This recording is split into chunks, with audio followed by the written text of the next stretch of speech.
நம்முடைய மாநிலங்களுடைய உரிமைகளை பாதுகாக்கவும், மாநிலங்களுக்கு இருக்கக்கூடிய தொகுதி மறுவரையை பாதுகாக்கவும், மற்ற மாநிலங்களுக்கு ஒரு நீதி, தென் மாநிலங்களுக்கு ஒரு நீதி, தென் மாநிலம்னு சொல்ல இன்னும் பல மாநிலங்கள் பஞ்சாப் இருக்கு, எல்லாம் இருக்கு.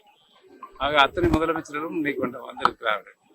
எனவே ஒரு ஒருமித்த கருத்தை நம்முடைய கருத்தை சார்ந்தவர்கள், இடதுசாரி கருத்து, இது மட்டுமல்லாமல் மாநிலத்தினுடைய உரிமைகள் இன்றைக்கு நிலைநாட்டுவதற்காக இன்றைக்கு இந்தியாவே சென்னை நோக்கி வருகிறது.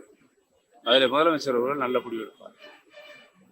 சார், இப்போ பழனி மாவட்டம் உருவாக்குறதுக்கு முயற்சி எடுத்துட்டு உடுமலை பெற்ற மடத்துக்குள்ள விவசாயிகள் வந்து அதுக்கு எதிர்ப்பு தெரிவிச்சிருக்காங்க. அது சம்பந்தமா அடுத்த நடவடிக்கை அதை பொறுத்த, அதாவது உங்களுக்கு திண்டுக்கல் மாவட்டம்னா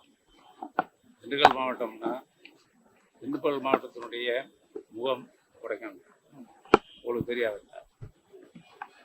இந்த பழனி வருவாய் மாவட்டமும் பழனி வருவாய் வட்டமும் சப்டிவிஷனும் கொடைக்கானல் சப்டிவிஷனும் திண்டுக்கல் சப்டிவிஷன் தான் மாவட்டம். அந்த மாவட்டம் அதை முதலமைச்சர் எதை நியாயமான முடிவு அதில் ஒன்று.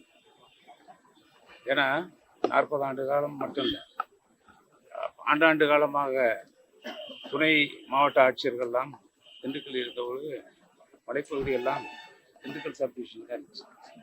அதனால் அது முதலமைச்சர் கண்ணு கருத்துமாக பார்த்து சென்னையில் நடத்தக்கூடிய கூட்டம் நாடகத்துக்காக தொடர்ந்து மதுவிலக்கு எதிராக போராட்டம் சொல்லி தொடர்ந்து போராட்டம் பண்ணியிருக்காங்க. இது இந்த திமுக மும்மொழி கொள்கைக்கு எதிராக போராட்டம் நடத்திட்டு மறைக்கிறதுக்காக போராட்டம் பண்றாங்களா? எந்த மும்மொழி கொள்கையும் எடுபடாதுங்க. இதெல்லாம் 1965 பல உயிர்கள் நீர்க்கப்பட்டு தமிழும் ஆங்கிலமும் தான் இருமொழி கொள்கை தான் தமிழகம் ஏற்றுக்கொண்டிருக்கிறது.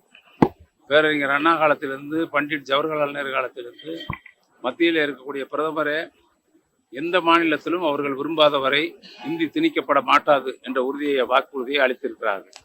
எனவே அந்த பேச்சு 2ஆம் பேச்சுக்கே இடம் கிடையாது. மும்மொழிங்கிற வார்த்தைக்கு இடம் இல்லை.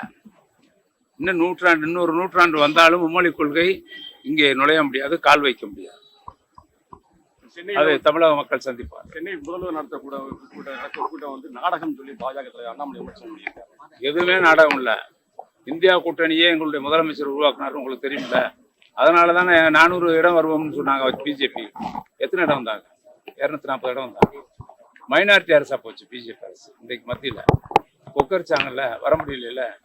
அதனால இன்னைக்கு இந்தியாவில் இருக்கக்கூடிய அனைத்து கட்சிகளையும் ஒருங்கிணைத்து இந்தியா கூட்டணி என்ற உருவாக்கி இன்றைக்கு ஒரு ஜனநாயகத்தை இன்றைக்கு சீர்தூக்கி நிலைநிறுத்தியவர் முதலமைச்சர் அவர்கள். ஜனநாயகத்திற்காக தலைவர் கலைஞரை போல குரல் கொடுப்பார்கள், அதற்காக உறுதியாக இருப்பார்கள். எந்த சமரசத்திற்கும் இடம் கொடுக்க மாட்டார், பதவிக்காக அல்ல. எந்த வகையிலும் தமிழ் மக்களினுடைய உரிமைக்காக குரல் கொடுப்பதில் எந்த சமரசத்திற்கும் உடன்பட மாட்டார். பாதகம் செய்பவரை கண்டால் நாம் பயம் கொள்ளலாகாது பாப்பா. மோதி மிதித்து விடு பாப்பா, அவர் முகத்தில் உமிழ்ந்து விடு பாப்பா. அண்மை செய்திகளை உடனுக்குடன் தெரிந்து கொள்ள இணைந்திருங்கள் எம் நாடு தொலைக்காட்சியுடன்.